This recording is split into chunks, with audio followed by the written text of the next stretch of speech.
What's up, everybody? Welcome to the Fireside Nets exclusive report brought to you by Empire Sports Media. I'm your host, Spen Harris. We got a lot to discuss today in the world of the Brooklyn Nets. Obviously, the first thing on my mind, probably on everybody's mind, is the return of Kyrie Irving last night against the Indiana Pacers. Irving was electric. He was just as everyone remembered him from last season, with some acrobatic, magical finishes at the rim. His mid-range game was on point last night. He finished with 22 points, 9 of 17 from the field, 4 of 4 from the free throw line, and he was a plus 16 on the night. Irving talked about how he was nervous before the game. He really just wanted to get up that first shot. It was a miss, but later he settled in and he finished with a nice stat line. I'm very happy that Kyrie's back playing for the Nets. I think that he is a player the Nets have needed just because I look at it like this. Pizza's delicious, right? Plain pizza is amazing. But once you add something to plain pizza, once you add that pepperoni or that sausage or that eggplant or buffalo chicken, whatever your topping of choice is, that might be your new go-to. And you can eat plain pizza, but it's hard to enjoy plain pizza once you've had pizza with pepperoni. Kyrie Irving for this team is that pepperoni, right? He's a part of this team that if you never heard he was going to play with the Brooklyn Nets and you thought you were just going to be, I don't want to say stuck with, but you would just have James Harden and Kevin Durant, you'd be pretty happy with that result. And you'd say that's a team that can compete in the East, that could compete for a championship if they have the right parts around them. But we've seen Kyrie play with the big three, and we know how much he spaces the floor, how much he gets guys open. I mean, you saw it last night. The second Kyrie was on the court, lanes started to open for James Harden. Nick Claxton got a few more looks. Patty Mills got a few more looks. Kevin Durant, his life was a little bit easier on the offensive end because you had to pay attention to the presence of Kyrie Irving. So, very happy with his debut. He looked phenomenal, and you just got to give credit where credit is due. Kyrie's an elite player. Okay, his absence should not take anything away from that. This is the same Kyrie Irving that had one of the highest field goal percentages in the league among guards last year. I mean, this is a guy whose mid-range game rivals Kevin Durant, LaMarcus Aldridge. His finishing around the rim as a smaller, undersized guard, I don't know if there's another player that can finish around the rim the way Kyrie Irving does. He has such a unique ability in the sense that he can contort his body. His footwork is amazing. I mean, he's able to maneuver his body and maneuver the ball, and he's got the right English when he hits it off the backboard. This is just a guy that, you know, his presence in the locker room, his presence on the court, it opens 1,000 doors for the Brooklyn Nets offensively. And defensively, I was pretty impressed with his effort, too. You know, the Nets, obviously in that first half against Indiana last night, struggled. The third quarter rolls around. Towards the end of the third quarter, Kyrie Irving gets some more minutes, and he was able to really pick it up.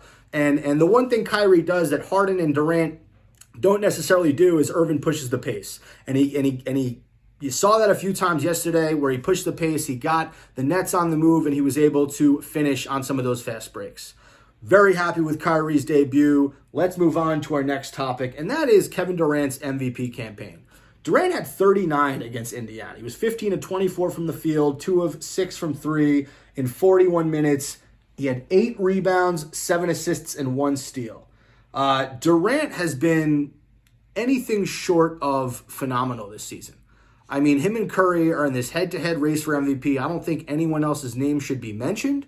I know there are some Nikola Jokic supporters out there, but I just don't think that he is doing what Kevin Durant is doing on a nightly basis. And it's not just the scoring from KD, right? It's the leadership.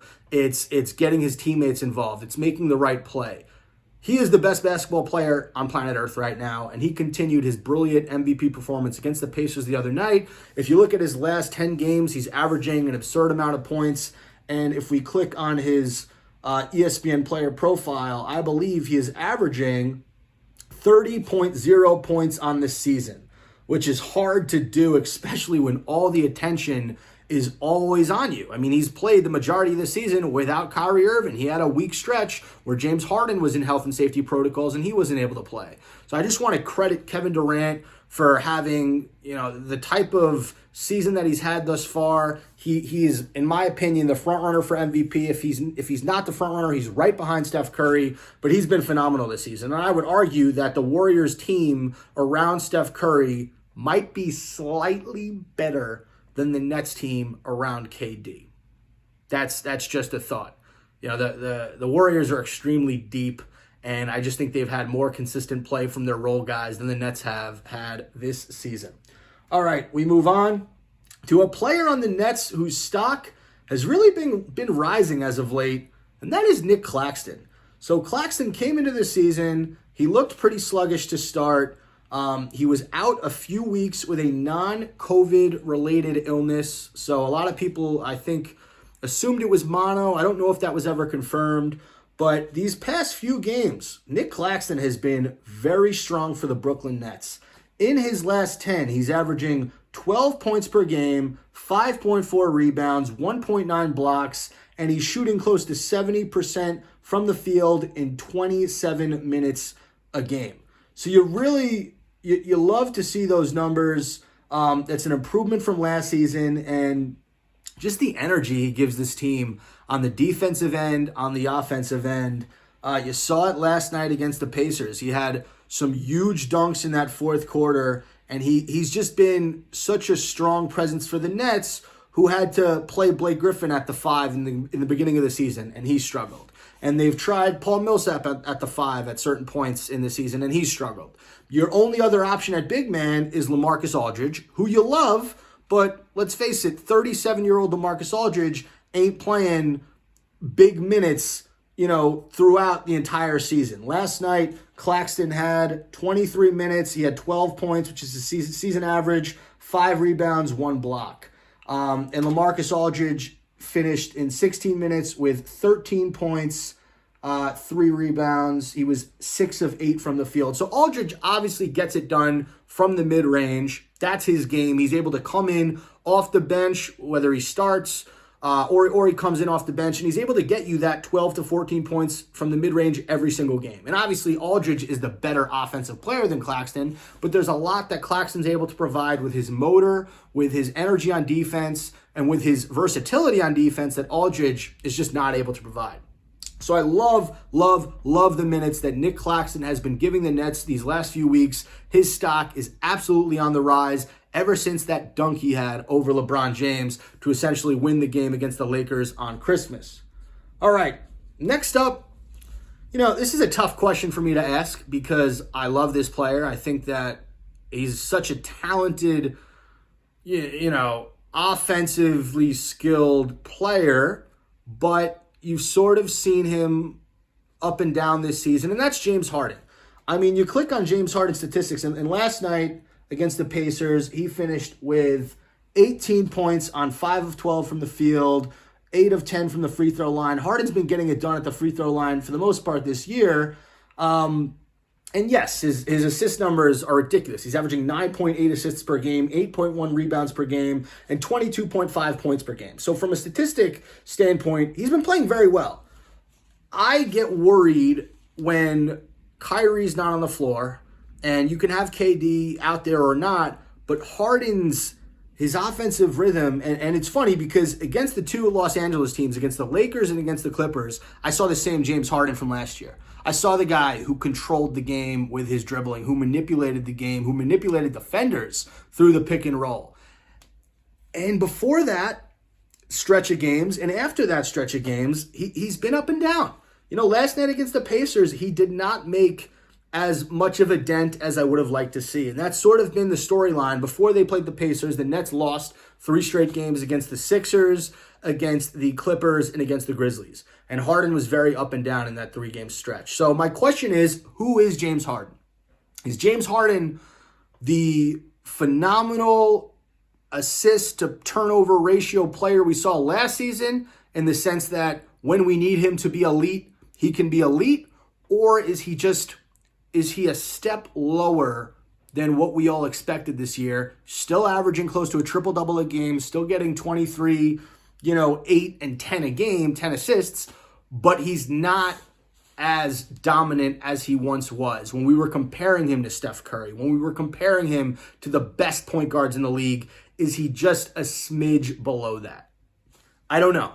It's a question I want to bring up, and I don't want to take anything away from James Harden because James Harden has been essential to the Nets' record this season. Like I said, if they don't have, similar to what I said about Durant, if they don't have James Harden this season, the Nets are not winning a lot of these games, especially those 2 games against LA that did not include Kevin Durant. He did not play on Christmas, and he did not play against the Clippers. So, I got to give Harden credit when credit is due, but this is not the same James Harden as of last year. Don't get it twisted. I have not seen that guy consistently on a nightly basis since before his hamstring injury last season.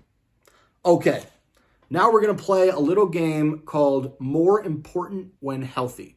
I'm going to name 2 players, and I'm going to give you the player that's more important. So we start with Patty Mills or Joe Harris. Who is more important to the Brooklyn Nets when healthy? I'm going to argue that player is Patty Mills. And the reason I say that is because Patty can do everything Joe can do just a little bit better. He's quicker. He's a little bit smarter with the basketball. His decision-making is closer to a point guard, whereas Joe Harris is closer to a small forward. Patty's able to get hot. Joe's able to get hot, but Patty can also, he can hit the running layup. He can push the pace. Patty's got that motor. And I think for the Nets, when they're looking for guys to energize this ball club, yes, a Joe Harris three-pointer energizes the Brooklyn Nets just as much as anything else. A Kevin Durant mid-range shot, a Kyrie Irving highlight layup, a James Harden step-back 3. Obviously, Joe Harris's bangs are up there with those signature shots. But Patty Mills is just a different type of player. He's got championship DNA. He's got that toughness to him. He played for the Spurs all those seasons with Greg Popovich. I would argue that Patty Mills is slightly more important than Joe Harris when both are healthy. All right. Next up, we have LaMarcus Aldridge or Nick Claxton. So this one it's a very interesting question. It's hard for me to lean one way or the other. But when push comes to shove, I look at what the Nets have on offense and I look at what the Nets have on defense. And I trust Claxton's motor and his energy and his defensive versatility slightly more than I need Aldridge's offense. And what I mean by that is in the fourth quarter of a tightly contested game, I have guys on offense who can get a bucket. You have Kevin Durant. You have James Harden. You have Patty Mills. If you're away, you have Kyrie Irving. You don't necessarily need Aldridge's offense in crunch time. But with Claxton, his defense and the way he's able to play positions 1 through 5, that's what you love about this guy. He's for a center, for a 6'11 center, he's quick on his feet. He can guard your point guard. He can guard your center. I want his defense in there. I want his rim protection, and I want his alley-oop ability slightly more than I want Aldridge's dominant mid-range game come crunch time. All right. Last but not least, DeAndre Bembry or Bruce Brown. So these are 2 role players for the Nets, 2 guys that when we came into the season, we loved the fact that we re-signed Bruce Brown. We loved the fact that we brought in DeAndre Bembry, but we weren't sure what Bembry would be. And what we've gotten, in my opinion, is a Bruce Brown on steroids. We've gotten a guy who is someone who can move excellently without the ball, right? Bembry, you saw last night there were a few plays in that. First of all, Bembry last night was our MVP. I mean, when this team was dead in the water, we thought we were going to lose to a beaten up Indiana Pacers team playing without Karis LeVert, without Malcolm Brogdon.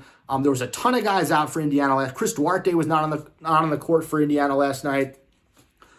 DeAndre Bembry came in that second half, and he said, I'm going to basically take over this game with my energy, with my defense, and he was able to really spark the run in that third quarter that made this a closer contest, and he was able to get guys like Kyrie and KD going in that third, leading into the fourth, and he opened up some lanes for James Harden. He was able to dunk. I think it was the fourth quarter he had a dunk, in the last few minutes that basically sealed the game. So for me, and maybe this is recency bias, but Bruce Brown has just been inconsistent this year. You know, when you plug him into the game, he doesn't necessarily give you automatic energy. He makes a lot of mistakes. He has a few turnovers here or there. And I just think that Bembry has been more consistent than Brown.